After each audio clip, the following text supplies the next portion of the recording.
Hello，大家好，歡迎翻嚟到 idea try try 廣東話讀書嘅時間，等我哋一齊用新嘅書同埋入邊嘅 idea 嚟開啟新嘅禮拜。今日想同大家 share 嘅呢本書呢，叫 Laziness Does Not Exist 啊，懶惰並不存在。而喺日常生活入邊呢，我哋其實平時好容易會覺得自己嗰日好似冇乜做到啲咩，或者就算做啲嘢都好咧，都覺得自己好似做唔夠。而作者正正就係指出呢啲咁嘅錯誤嘅 concept，甚至乎呢一啲我哋對於懶惰嘅睇法係會影響咗生產力㗎。而作者就同我哋講，其實冇懶惰呢一回事。我哋其實由細到大都俾人教導，我哋要將時間好好地要填滿啲時間啦。如果一旦咧有一段日子係自己冇做到啲咩，就喺度 hea 喺度耍廢嘅話，我哋會開始焦慮，喺度諗，自己係咪太懶咧？係咪已經落後咗人哋咧？可能你嗰日去 take 咗 rest，take 咗 day off， 但係人哋嗰日好 productive 咁樣學咗好多嘢，自己係咪落後咗咧？而作者作為一個社會心理學家，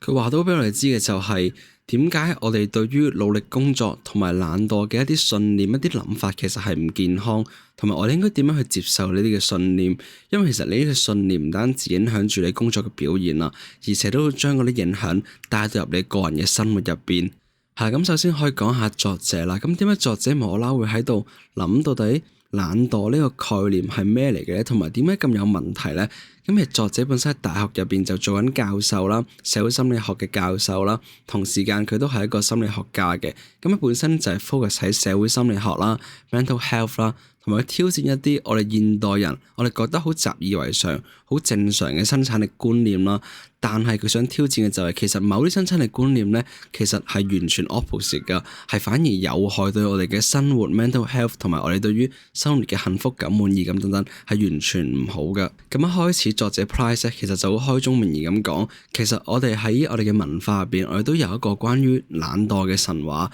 就係咧我哋點解覺得懶惰係一件唔好嘅事咧？係因為我哋某個程度嚟講，我哋都相信一個神話，就係我哋作為一個人啦 human being 啦，或者 individual 嘅價值咧，係 tied to 我哋嘅 productivity， 係同我哋嘅生產力相關嘅。即係我哋覺得我哋點樣去判斷一個人到底有冇價值咧？例如我哋點解覺得 Elon Musk 係一個，即係你唔好理佢可能私生活或者佢喺人際關係上面處理得點啦，係點解我哋都覺得佢好似係一個好有價值嘅人咧？係因為佢做嘅好多唔同 project、Tesla、SpaceX 等等，係直接對於成個社會，不論係科技上定經濟上嘅生產都直接相關啦。咁所以 that's why 我哋覺得Elon Musk 作為一個人，佢係好有價值噶喎。而相反嘅就係，如果一個人可能喺某啲階段冇乜動力，或者佢冇做到啲乜嘢咧，我哋有陣時會反而覺得有啲羞恥，因為我哋好似完成唔到啲乜嘢。就算 even 我哋可能好精疲力竭都好，咁當我哋由細到大都浸淫喺一啲咁樣嘅文化嘅時候咧，其實就話，其實我哋好多人已經內化咗嗰一種好驚俾人哋視為懶惰嘅嗰種恐懼咯。其實我哋好多人都知道，其實呢種諗法咧，其實都幾 toxic 噶，但係我哋都好似做唔到啲乜嘢，甚至乎呢種文化唔單止影響住我同你啊，而甚至乎再一指出，其實社會上邊好多我哋覺得佢哋成就好隨嘅人咧，私底下都覺得自己係懶惰，覺得自己係做唔夠噶。例如有啲電影明星，我覺得自己就算一年可能拍咗幾套戲都好，都覺得自己係咪唔夠咧？我係咪懶咧？我係咪可以再拍多少少戲，咁樣可能到賺多啲錢，或者有機會贏到 Oscar 咁樣咧？咁作者就會指出嗰個問題就係在於我哋而家嘅社會 toxic 到嘅程度係，無論你幾努力都好咧，你總係覺得自己係可以做得更加多嘅事情噶。咁而其實我覺得呢 part 好吊詭啦，我自己都幾掙扎嘅，係因為其實冇人永遠知道到底自己嘅上限喺邊度嘅，都唔會有人知道，即係下限就可以完全一日咩都唔做啫。但係你唔會知道自己上限喺邊度喎，即係所以有呢種咁嘅感覺，雖然到我哋成日都覺得就算 even 我哋做好多嘢都好，或者唔理點都好啦，我哋硬係覺得我哋自己我哋好似仲未 reach 到自己嘅上限喎，我哋仲可以做多啲喎。但問題係會唔會當你一去到做你嘅上限嘅時候，嗰個時候你已經翻唔到轉頭，你可能已經有 depression， 你已經病咗咧。即係好陣時都係你逼到自己去一個位，去到一個好極端嘅位，你先發現原來已經 over 咗，已經超出咗太多。而同時間作者都要講到嘅就係點解呢啲咁 toxic 嘅 belief 或者呢個神話仲仍然喺你而家呢個社會入面咁盛行咧？咁其實我哋平時睇嘅 media 或者啲流行文化咧，都係背後嘅主因咯。即係大家諗翻起嗰啲作品入邊嗰啲主角多數都係 share 緊一啲可能共同嘅特徵或者某啲嘅個性，可能佢好堅毅嘅，佢好不懈地會挑戰任何嘢，好努力嘅。就算 even 可能佢屋企人認真去使都好，佢都唔得，我一定會成功，我一定要堅持，我一定要可能突破呢個困難之類出嚟啦。咁所以我哋可以見到嘅係我哋。甚至乎我之前喺其他 podcast 都 mention 過Status Anxiety 嗰本書啦，咁其實就係、你諗下 media 上邊咧，好多陣時佢哋都只係 focus 喺 top 1% 或者 top 3% 嘅人啦，即係佢唔會去 care 報導一個 nobody 嘅人噶嘛，而往往咧其實嗰啲 nobody 或者嗰啲中間嘅人咧，先係我哋正常嘅日常生活噶嘛。例如你諗下佢係咁講 Elon Musk 點樣 time management， 點樣做嘢，每個禮拜做幾多個鐘咧，咁呢件事唔正路噶嘛，唔係每個人都可以咁樣做，更何況唔係每個人都係老闆都會用咁多時間喺工作上面噶嘛，係咪先？咁所以出到嚟嘅情況就好似作者咁講啦，就係其實我哋喺日常上面見到嘅嗰啲故事啊，好多陣時佢都缺乏咗 mention 嘅一啲嘢，就係可能休息嘅價值啦，或者依賴他人，或者用時間去停一停、唞一唞，再重新上路嘅重要性咯。雖然 media 冇 mention， 但係其實呢啲嘢係確確實實每個人都需要噶嘛。即係冇一個人可以成世人都唔會有低谷，永遠都係一個好巔峰，永遠都係一個喺高山喺個山頂嘅狀態噶嘛。好陣時我哋都忽略咗呢啲嘢嘅重要性。咁其實我呢 part 咧自己體會到幾深啦，或者啲聽眾都可能會睇過我第二個 channel 狗屎 idea try 關於西班牙朝聖之路嘅嗰段片啦。咁其實嗰段片咧並唔係真係純粹一堆僆仔或者退休人士先會行嘅，都唔係啲 loser 先去無啦啦行嗰條路嘅。其實有好多人咧，其實都頗為成功。例如我入邊會遇到 banker 啦，或者遇到一啲佢係做言語治療師咁樣啦，其實有自己 business 咁啦。咁其實佢哋好陣時去行咧，你可以當朝聖之路就係佢哋嘅休息位，或者就係佢哋去停一停、諗一諗嘅位咯。我問佢哋，其實佢哋話其實佢都係想要 me time 或者同人哋傾下偈，有個位停一停、諗一諗。我人生去到呢個位咧，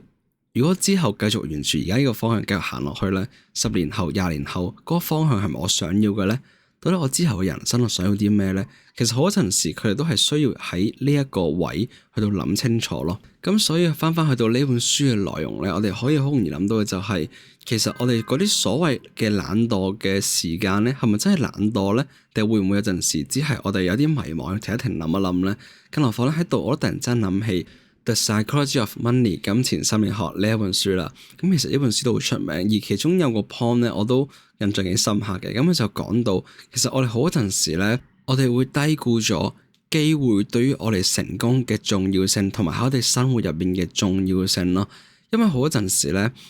成功並冇一條 formula 啦，都唔係話你跟住可能某本書嘅作者嘅路嘅 decision 你就會成功，更何況嘅就係你唔會跟住電影入邊個主角做嘅嘢你就會成功噶嘛。咁所以佢會 mention 到嘅就係，好多人咧佢都會嘗試模仿成功人士，可能佢日常生活習慣係做啲乜嘢，或者佢讀啲咩書，或者佢行邊條 career path 咁樣。但係好陣時我都冇考慮到嘅就係，到底造成佢哋最後嘅成功，或者最後造成佢哋財富嘅一啲 random 嘅 situation，而呢個正正就係作者佢講，其實而家我哋社會嘅文化敘事崩潰嘅地方咯。咁好陣時咧，嗰個文化敘事或者社會嘅 narrative 都好簡單嘅。例如我當喺香港咁啦，嗰陣時我哋覺得點先係一個可能美滿嘅人生、成功嘅人生，就係你可能讀完三大或者讀 law、讀 medic 咁樣，跟住有條好穩定嘅 career path 啦，跟住就係結婚啦，跟住買車啦，跟住可能買樓啦，跟住可能唔知做咩啦咁樣。即係我哋會覺得好似社會敘事就係我哋社會有一套講法，就係定義咗點先會成功。咁換作可能 laziness 呢樣嘢就可能係你要不斷好 hard working， 不斷 OT 為公司咁樣做，咁最後你先會成功啦。但係咧問題就係，好陣時我哋會忽略咗就係努力同埋成功之間咧，其實運氣嘅作用都好大噶。而呢樣嘢或者大家都有機會之前聽過啦，但係我覺得都係要 remind 翻自己啦，就係其實運氣都係好緊要噶。而呢個都可以 mention 下啦，就係其實我自己本身近排嘅生活哲學或者自己諗法都係比較近斯多葛主義、斯多葛哲學噶啦。就我會覺得我要 focus 喺一啲我可以控制到嘅嘢，而控制唔到嘅嘢咧，我就唔好 focus 啦，因為嗰樣嘢已經 out of my control，咁我都做唔到啲咩啦。有得運氣就係一個咁嘅情況咯。就例如好似即係我都不斷 mention 呢個 concept 啦，就係我可以控制到嘅就係我錄唔錄 podcast 啦，我錄幾耐啦，個 quality 係點啦，但係控制唔到嘅就係一個 podcast 你哋中唔中意呢個內容啦，或者多唔多人聽啦，或者呢個 podcast 會唔會紅啦。咁呢個最後呢個成功咧，其實好多 factor 影響㗎，而我只可以做嘅嘢就控制啲我控制到嘅 factor。係啦，咁喺度仲有一 part 咧，到底實際上懶惰呢樣嘢係咪存在咧？到底一啲數據嘅科學話俾我哋知又係啲咩咧？咁誒，再咧就會講，其實我哋人類個腦袋咧本身就唔係 design 天生去 for 我哋 focus 咁長時間。例如你正常返工8個鐘咧，其實本身個腦袋就唔係 for 你咁樣嘅。我哋本身嘅腦袋就係一種好 default 好容易分心嘅 design 啦。咁係因為提高我哋嘅生存效率啦。你諗下遠古時代，如果我哋唔 aware 到草叢發出嘅聲或者後邊有啲腳步聲，如果我哋唔 aware 到呢樣嘢咧，咁可能草叢有蛇或者後邊有老虎跟住你咧，你唔注意到咧，你就 GG 你就收皮噶啦。咁所以其實我哋 DNA 或者我哋本身腦嘅設計咧就係咁樣。咁所以去翻專注呢一 part 啦。咁其實再都會講，其實你可能翻工咧，其實你正常人係都唔會可以8個鐘都可以咁專心咯。咁你唔專心嘅時間，工作效率就會低啦。咁並唔係因為你懶惰，係因為本身人類嘅認知喺個 biological 上嘅限制咯。咁作者就有 quote 到啲研究啦，佢就講其實大部分嘅工人咧，每日都只可以係真係好專注地高效工作3個鐘咯。而呢一個限制咧，尤其是係喺一啲我哋 so called 叫 knowledge worker 知識型工作者嘅感受更加明顯咯。因為佢哋嘅工作可能 involve 好 creativity，同時間都係好難嘅 problem solving 嘅一啲步驟嘅一啲 task 咯。咁所以對於佢哋嚟講，其實佢高效工作嗰3個鐘其實已經極限。可能之後嘅時間，就算你會坐 office 都好咧，其實都可能冇乜生產力，或者其實都諗唔到啲咩，冇一啲好實質性嘅 progress。咁而其實呢一 part 咧，可以極度專注力係你嘅 podcast 有其他集數，其他書都有講多少少啦。咁所以其實我而家嘅時間管理方法咧，我都唔係諗到底我個一日 overall 係有咩6個鐘、8個鐘嘅可能番茄鐘，即係專注時間啦。其實我而家開始冇咁重視呢樣嘢啦，反而我係諗到底我嗰日有啲咩係最重要，有啲咩最有價值咧，同埋嘗試真係可能 focus 1個鐘或者2個鐘，真係唔望電話，好專心做嗰樣嘢咧。其實有機會已經對我嘅 project 或者對我人生係有最大嘅影響、最大嘅價值咁咯。咁其實之後嗰幾 part 內容咧，其實我自己都好中意啦。唔知係咪因為其實我自己都係 social science background 啦，我覺得個 feel 好似上 lecture，所以我其實幾中意呢本書噶。咁之後都會講到嘅就係其實 overwork 過度工作嘅後果啦。就啱我一開始已經 mention 到嘅就係我哋好容易會有自我補償機制，或者我哋好容易會去怪自己啊，好似今日冇乜做過啲咩，或者有8個鐘我哋做咗2個鐘嘢，即係我哋好容易會 self blame，我哋會自己責怪自己啦，會好懊惱，覺得好羞恥啦。咁所以咧，其實某程度嚟講，我哋已經俾人 train 到，或者已經內化到，我哋 default mode 係覺得啊，我如果我哋冇連續做到可能8個鐘或者更加長時間嘢，我哋會覺得好羞恥啦。而其實呢一種咁嘅羞恥感，或者呢一種不斷去到 push 自己嘅腦嘅極限咧，會最後導致咗過度工作喺崩潰嘅循環咯。咁而有一個例子，我覺得係勁好嘅。咁話說，我最近都睇緊第2本書啦，遲啲都會分享啦，叫 The Art of Loving 啦。咁佢就講到嘅就係即係同呢本書都有重複嘅位啦。就佢講到嘅就係，即係點解我哋放工之後，我哋好難去展開自己嘅副業，或者好難做啲好 productive 嘅嘢咧，係因為我哋翻工已經太辛苦啦，同埋原來背後都有少少似係一個補償機制，即係我哋會好容易就覺得啊，我翻工翻咗咁攰，唉，都係唔好做咁多嘢啦，都係唞啦，唞翻夠啦，即係其實有少少似嗰啲惡意報復啊！我咁攰，我梗係唞爆佢啦，翻工唔係即係放工唞爆佢。喺 sofa 度瘋狂瞓、瘋狂睇嘢，咩都唔做，或者睇一啲冇乜營養嘅內容，去睇下 TikTok，去睇下啲 reels 咁樣，係啦。咁都有第二個講法嘅，就係呢本書嘅講法啦。咁就會覺得其實未必係個補償機制嚟嘅，佢比較似嘅就係因為我哋被困喺嗰個翻工，而自己 focus 唔到，怪自己去嘗試再逼自己去 focus 嘅呢個循環度啦。咁所以我哋其實已經接近崩潰噶啦。咁所以其實我哋已經完全 burn out 晒。我休息時間咧，我哋嗰個身體狀態只係可以俾我哋喺 sofa 上面睇電視，做唔到啲咩好嘅嘢。而正正吊詭位就係在於咧，當你喺你 day off 嘅時候做呢啲嘢咧，你可能會反而覺得內疚，覺得shit，我應該自學某啲嘢，我應該可以喺即係放假嘅時間都去進步一下。呢個時候你又會覺得內疚，責怪自己點解冇做多啲㗎？即係大家見唔到啊，就係一個好死嘅循環咯。即係當我哋以為自己 push 得自己夠 hard，可以會做得多啲嘢嘅時候，反而正就 opposite，我哋反而係一路都提唔起勁啊，或者係可以堅持到幾日，跟住就我唔得啦，我要放棄耍廢1個禮拜或者2個禮拜咁樣。咁我睇完之後咧，我都喺度諗，其實我都曾經有咁嘅掙扎過咯。而我最後，我諗我嘅解決方法斷斷續續都係試唔同嘅方法啦。但係我諗我其中一個對我嚟講有用嘅方法就係我嗰陣時喺加拿大做 research 嘅 internship 啦。咁我嗰陣時其實就會真係，因為嗰陣時都時間上比較彈性啦，我每日都會安排一個小嘅 adventure 或者一個小嘅，我會叫做 go with the flow 嘅 activity 咯。即係例如 let's say 我嗰日想可能嗰個城市唔知邊度，我冇去過，不如我收工就去啦。或者今日經過間 coffee shop，我未試過嘅，不如入去試下啦。即係我會有一段時間會俾自己去到做一樣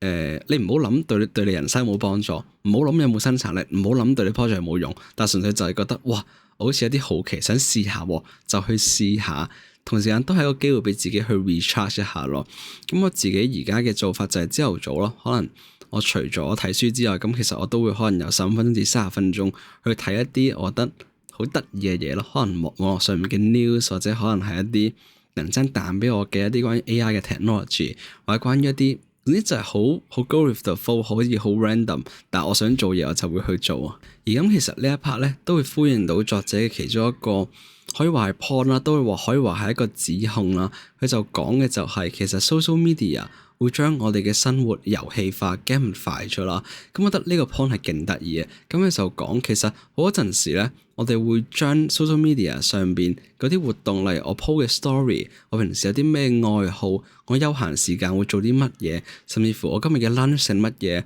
我 day off 嘅時候我食 brunch 食邊間，我有咩咖啡，即係佢會將所有呢啲嘢都會變成咗一個同人哋比較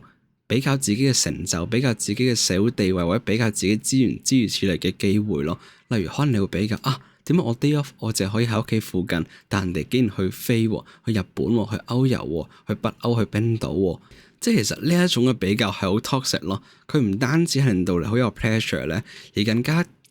我覺得係好可惡位就係咁。作者都有講到嘅就係，即係你諗下。佢舉個例啦，就係如果你喺網上邊去 share 你健身嘅數據，例如好多人都會中意 share 自己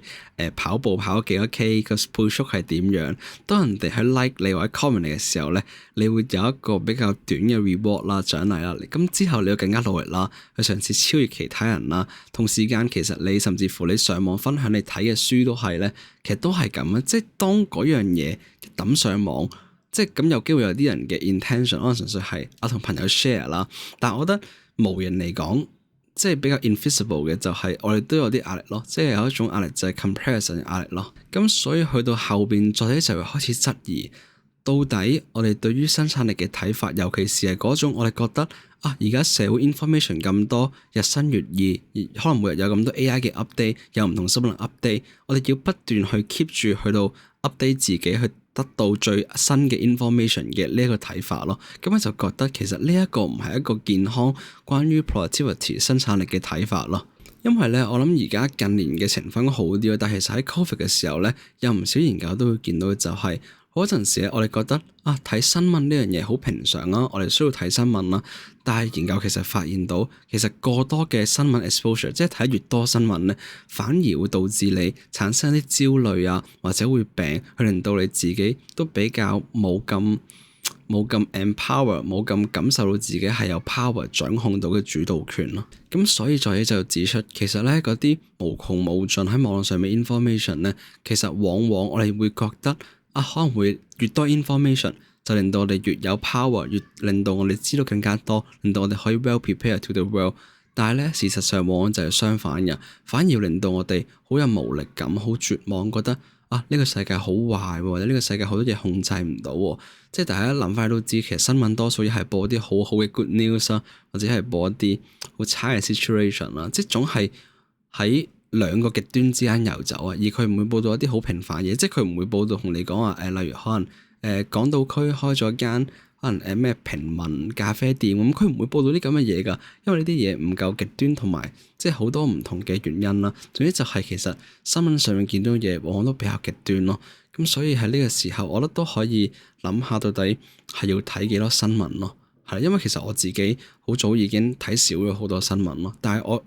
我都認同時間，你都要應該係睇翻多啲新聞，去知道下自己所在嘅 neighborhood，自己所在嘅城市係發生緊啲咩事嘅。但係如果你話你用好長時間去睇啲新聞咧，咁我覺得可以 depends on 你自己 situation 咯。而我自己唔會覺得好開心咯，睇好多新聞。而去到最後咧，作者都會去到建議我哋，不如其實我哋與其喺度怪自己覺得我哋冇做嘢嘅時間係懶惰嘅時間，不如你當佢係一個休息嘅時間啦。咁好似上一集 podcast 都喺度講到，其實休息嘅時間咧，比我哋想象中係更加有生產力㗎。即係當你喺休息嘅時間去做一啲比較好嘅嘢，例如可能你去沖涼、去散步或者去運動之類出嚟咧，其實呢啲時間並唔係浪費時間嘅，反而正正就係呢啲好似冇乜做緊嘢嘅時間，反而佢有生產力㗎，因為佢可以幫助到你建立一個更加健康同平衡嘅自己。同時間其實喺嗰啲即係比較冇咁集中嘅時間咧，其實你個腦都係運作緊㗎，佢會比較去幫助到你去到產生一啲比較有創意性嘅諗法啊，或者去幫你 solve 一啲問題。同時間咧，係作者提醒住我哋，如果當我哋好忙嘅時候，我哋冇機會停低去到諗一諗，到底自己係個點嘅人，自己想做啲乜嘢，自己理想人生係點，生活想要啲咩嘅時候，其實我哋都有機會失去咗對於自己真正身份嘅認識，同埋對於自己嘅 self knowledge。咁所以可以見到，其實就係休息嘅好處唔單止係 self care 啦，同時間其實都係會 good for 你嘅 creativity 同 problem solving 噶。咁所以或者都可以考慮一下，就係喺你生活入邊加啲比較有 intention 嘅停頓時間或休息時間，其實都係一件好事嚟嘅。或者例如好似我咁咧，我覺得最簡單嘅就係沖涼嘅時候可以聽歌咯。但係同時間其實或者好多人都會就係沖涼時間，因為大部分都真係因為基於科技限制啦，大家唔可以